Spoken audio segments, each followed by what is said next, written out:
ईश्वर Hindi 1 to 1 पे एक बार फिर से आपका स्वागत है। एक ऐसा चैनल जहां पर हर रोज सीखते हैं आप कुछ नया, जो आपकी हिंदी से इंग्लिश लर्निंग जर्नी को बनाता है काफ़ी आसान।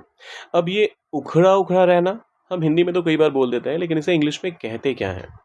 आइए सीखते हैं। शुरू करने से पहले ईश्वर हिंदी 1 to 1 को अगर आपने अभी तक सब्सक्राइब नहीं किया है तो ज़रूर कर दीजिएगा। ये आपके लिए फ्री है, लेकिन हम जैसे नए क्रिएटर्स को काफ़ी इंकरेज करता है। करते हैं शुरुआत। ये उखड़ा उखड़ा रहना, इसके लिए इंग्लिश में आप कहते हैं बी स्टैंड ओ फिश।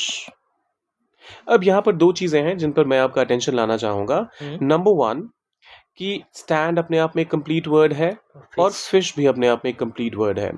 तो बहुत लोग क्या करेंगे, या तो इसको एज इट इज लिख देंगे, और अगर हाइफन डालेंगे भी तो वो एक हाइफन यहाँ देंगे, एक हाइफन यहाँ देंगे।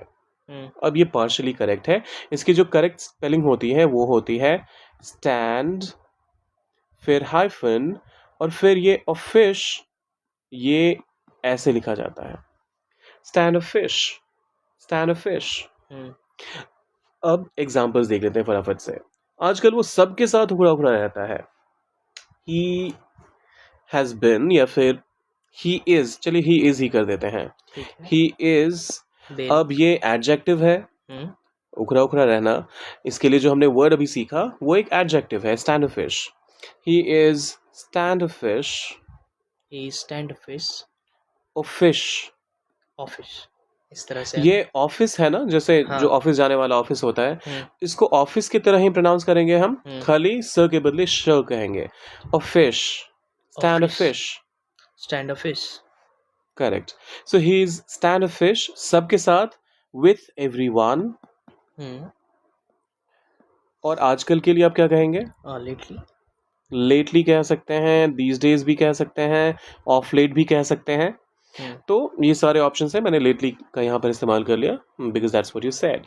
सो ही stand fish with everyone lately. अब देखिए यहाँ पर आप क्लियरली कह रहे हैं कि हमेशा ऐसा नहीं था, ये उसका रेगुलर बिहेवियर नहीं है, तो यहाँ पर आप प्रेजेंट सिंपल का इस्तेमाल नहीं कर सकते। आपको यहाँ पर मूव करना पड़ेगा प्रेजेंट परफेक्ट पे, और वो भी he has been. So subject plus has or have plus be का जो थर्ड फॉर्म होता है वो been होता है। So he has been stand of fish with everyone lately. चलिए दूसरे एग्जाम्पल की तरफ चलते हैं। मीटिंग में उसका रवैया, रवैया के लिए आप क्या इस्तेमाल करते हैं? एटीट्यूड। सो एटीट्यूड, उसका रवैया, तो हमारा सब्जेक्ट यहाँ पर यही हो गया ना, उसका रवैया, तो हम कहेंगे his attitude। his attitude कहाँ पर? मीटिंग में, in the meeting, बहुत उखड़ा हुआ था। was, in the meeting was stand of fish, stand fish, of fish। his attitude in the meeting was stand of fish। his attitude in the meeting was stand of fish। बहुत बढ़िया। अच्छा यहाँ पर बहुत उखड़ा हुआ था, इसके लिए वेरी स्टैंड ऑफ फिश नहीं करेंगे हम। स्टैंड ऑफ फिश एक तो पहले से इनफॉर्मल है, ऊपर से आप वेरी लगा के इसको मतलब एक फॉर्मल स्ट्रक्चर देने की कोशिश मत करिएगा। स्टैंड ऑफ फिश अपने आप में इसको आप एक्सट्रीम कंसिडर करके चलिए, और इसके आगे कोई वेरी वेरी का इस्तेमाल मत करिए। पता नहीं वो इतना उखड़ा क्यों रहता है, अब पता नहीं किसको, पता नहीं मुझे।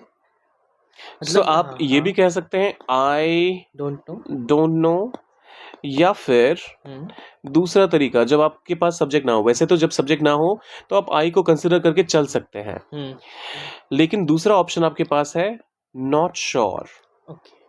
अब ये पूरा का पूरा कैजुअल बन जाएगा, तो बनने दीजिए। हम जो यहाँ पर लर्निंग भी कर रहे हैं वो भी इनफॉर्मल ही है। सो नॉट श्योर वो क्यों रहता है, सो नॉट श्योर व्हाई रहता है। ही इज इतना उखड़ा उखड़ा, he is so standoffish। not sure why he is so standoffish। not sure why he is so standoffish। चलिए, तो ये थे मेरे एग्जाम्पल्स। अब बाकी ये फोर्थ वाला आपको ट्रांसलेट करना है। उसने नए लोगों से भी उखड़ापन दिखाया। अब उखड़ापन के लिए आप कहेंगे टू एक्ट स्टैंड फिश। ठीक। और बाकी का जो सेंटेंस है वो तो हमारी ऑडियंस को करना है ट्रांसलेट, तो उनको करने देते हैं। Rest of the sentence go ahead, translate it and put it in the comment section. जाने से पहले सब्सक्राइब, लाइक और शेयर कर दीजिएगा। मिलते हैं जल्दी।